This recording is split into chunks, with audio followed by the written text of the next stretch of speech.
Okay, so this is the biggest audience I've been talking to, and this is quite cool. So this is the beginning of the second day, and we had a nice party yesterday, so I think it's quite normal. So my name is Andrey Pavlov. The ethics of testing. First, I will introduce myself. This is me. I have a different haircut here on the photo, but it was like that earlier. So I've been working in the area of testing for more than 7 years. Now I'm the senior test manager in T-Systems company, which is the Russian department of Deutsche Telekom, German concern. And these are my contact details. If you want to contact me, please use it. What is the ethics code of ethics? Many professions, including the testing, have its ethics. It's the ISTQB Foundation which released it, and if you have received the ISTQB certificate, so I think you know what that is. And the only thing I can tell about it now is that Code of Ethics of ISTQB is brief abstract from the engineering and test practices document. So I think it can be useful for you to read the document, because the Code of Ethics of ISTQB, it's limited version of the document, and if you have not read the original document, you might think that it's not complete, not that good. I think we are quite fair, and probably, although we are quite fair and honest, I think that the code as a document might make us behave more properly, more correctly, anyway. So in many cases, maybe it cannot be applied as straightforward as it might seem, but I will give you some examples. For example, we are testing software, and we find error which can affect the lives or health of the users. For example, in healthcare institutions, we find the critical error, and we know that this version will be released in 2 days. For example, it's software for X-rays. Will you report on this error? Yeah, and who will not? Nobody? Okay. That's strange, actually. We are testing an application which has been developed for us by some third party, by a vendor. And, for example, an Indian company has developed a code and sent it to us. And vendor hints that if we do not test it too thoroughly, then we'll receive some bonus, financial bonus. Will you agree? And who will not agree? Well, you have selected the first option without further thinking. So in this case, we don't need a code, right? But unfortunately, that's not that easy, because when we discuss the ethics issues like that, the examples I've given to you, they are quite childish, only black and white, correct and incorrect. But if we talk about practical life, it might become much more complex. For example, let's look at 2 other examples, which are also quite simple, but a little bit closer to the real life. For example, a tester finds a lot of errors in some part of the code, and we know the developer who has written it. And we, as testers, know that it's not he who is to blame for that. So he used some legacy code, so he has to support it, and there are a lot of bugs in this legacy code, and he has no time to rewrite it completely. So we can start the process, we can make a lot of bugs in Geely, and we know that after some time our manager will see it, and if he sees so many bugs in his code, he will think that this developer is not a good professional. And another option is that we can bypass the process, and we can inform the developer so that he fixes it by himself without the knowledge of the manager. And the second situation is that your manager comes to you and tells that we have found a critical error, bug, and please let's delay informing about this mistake just for 2-3 days, maybe till tomorrow, because if we do it today, we have a management meeting and they will be really angry about that. So can we delay a little bit? So if we look at the code of ethics, we see that the testers have to be fair to their colleagues and they have to facilitate the cooperation with the developers of software. And the developers have to support the independence of the professional opinion. So it might seem that from this point of view, of cooperation, it's right to send the information about the error to the manager. But on the other hand, the independency and integrity will be affected. Also, neither customer nor community will suffer if we delay the report about the error. And also, if we make official announcement about that, so then it will affect negatively the process in many ways. So we can just fix it tomorrow, and then we can even inform the customer that there was a bug and we have already fixed it. So it's not that easy again. So why do we need the code of ethics? Because we have some answers in the code, but we cannot really apply it to the real life. Another advice is that you just can be based on the code of ethics, but you shouldn't apply it straightforwardly. You have to think it over, how to do it in the best way. And the presence of the code is still good, because we just have to take it into account, but we shouldn't be guided by it directly. And we have to think not about only ethical aspects of our work, but about some soft skills aspects, support of our colleagues, fair practice of management, etc. And quite rarely, we still can find some straightforward answers in the code, but in most cases, it's just a starting point to find a right solution. For example, in our situation with the manager, what can we do? Well, we can come to its manager and say that it's not the right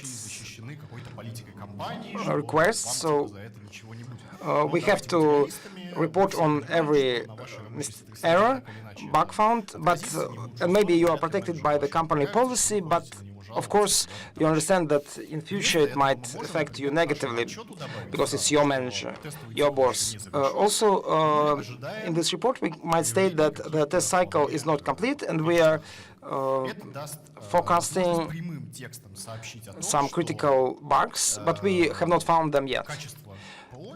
So we just inform in general that the quality of the product is not up to the level needed for release, but also we have not reported the critical bug as requested by the manager. Well, this is one of the options. What we can use along with the code, we can get somebody else's advice. For example, we can seek advice of the colleagues from other projects if we trust their opinion, because they are people who are not directly connected with the ethical problem, so they are thinking more transparently, more clearly, and maybe they will point out some issues that we have not noticed ourselves, and to see the integral, complete picture. So how should we apply STQB code of ethics? This is a good starting point to start looking for a right solution. Along with that, we can add the consultancy with other projects, managers, to be sure that we have not bypassed any important aspects. Your conscience should be your main guide in that. So, if you have any questions, please You're welcome.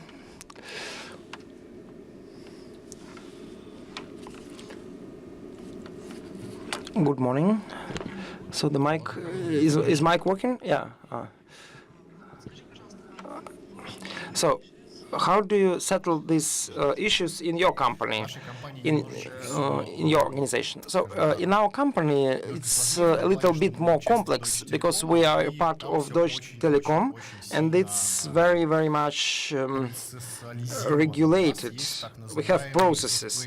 We have a software engineering book, SE book. This is a big book which was composed by the managers of Telecom, the regulations. So the regulations on how the developers have to write the code so that it should be comprehensive and integral practice all over the whole company, because our branches are in more than 128 countries, so it should be more or less similar.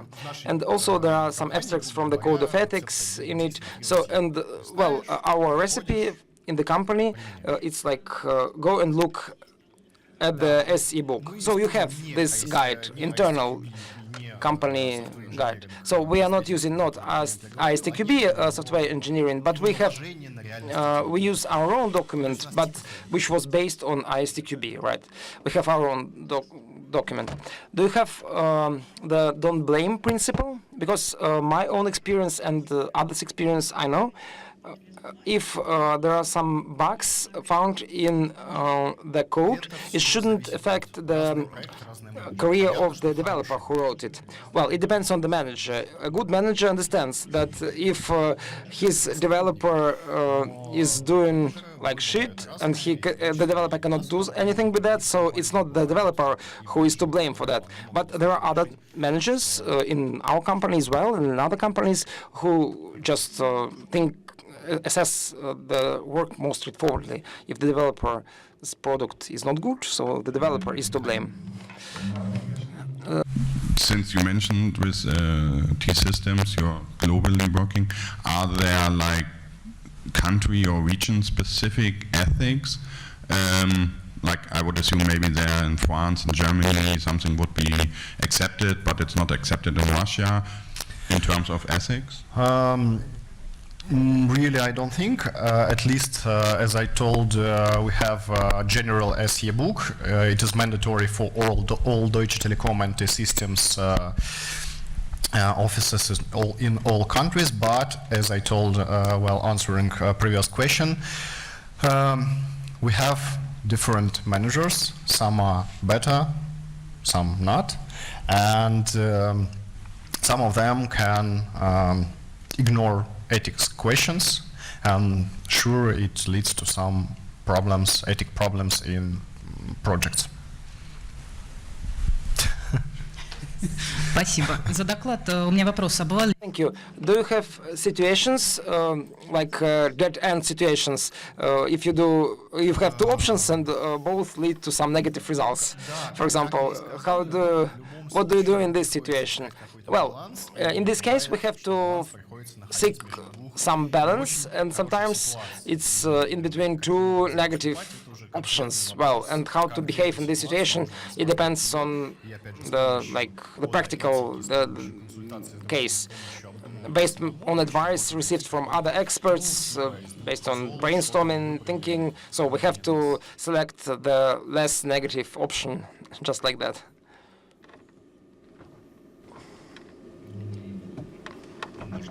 So we, of course, yes, we have to select. So and we just have to think it over properly. My question is about SE book. PM book is all very good. Ethics of testing, as far as I understand, is well. It's also covering the situation when you have to hide or not hide the bugs to make profit for the business. But if we think about cooperation with the team or with business analytics developers, when you have some conflicts, for example, you hide a bug, or you report about the bug, or you want to meet in person with the developer and explain that, please look, here it should be little different than it is. So, what is there some guidelines in SE or SPM book? I don't really understand the question. I mean, so what you say, it's about the communications between the employees. No, it's about local leaders. You assess the team based on the results. So you look at the bugs, then you report it in the letters, and well, so where is the balance between keeping the reputation of the team at a good level and also to show to the customer that the quality is good? But well, it depends on what kind of bugs are there, what is our situation with the customer. If the situation is critical and the customer is going to leave because the quality is not good for it, so then we try to still prove that the situation is not so bad, we can fix it. If the customer trusts us and he understands that, well, in this sprint the quality is not that good, but we'll correct it and fix it in next sprint, then we can be honest with the customer and just tell him straightforwardly, honestly about the bugs. Well, it depends on the customer. But if it's a long-term project contract, because I know that in big companies it's normally a long-term contract, 10 to 15 years with one customer, and the rotation of the personnel is there. Well, for example, this is a big customer. We don't want to fail in the project, but we see that the vendor, it's like a third party and it contains a lot of bugs. So how can we prove to the customer that we've done it good and vendor failed? Не ваши, вы не заинтересованы в сохранении, ну никак вы не завязаны с этим вендором, то есть как бы его работа — это его работа, ваша работа — это ваша работа, соответственно, нет никакого резона там его как-то защищать. Ну вот да, не то чтобы топить, а показывать реальную ситуацию. Спасибо большое. Ну, он покажет в чем у него проблема. Добрый день, Алексей Бранцев. А что делать? Как известно, есть разные этические системы, и, грубо говоря, от «Платон не друг, но истина дороже» до «Ложь во спасение». А что делать людям, которые, например, не согласны с этими этическими кодексами, считают, что этический кодекс должен быть другим? Пообщаться. С выяснить с этими людьми, почему они не согласны, какая у них. Should communicate with them and see why they disagree with it. So you have communicated, but they say the ethic code is different. So let them live with the. So it's normal that different groups of people have different ethical codes. We have time for another question. It's a short one. Your document, is it for your internal use? Yes. Yes. Unfortunately, it's for. It's a shame. Thank you for your talk. The rest of the questions can be submitted outside this room. If you have a question, put on the stickers, be they bad or good. Appreciate it. Or give an estimate, evaluation of my talk. Who should be given a T-shirt? That girl over there. Thank you.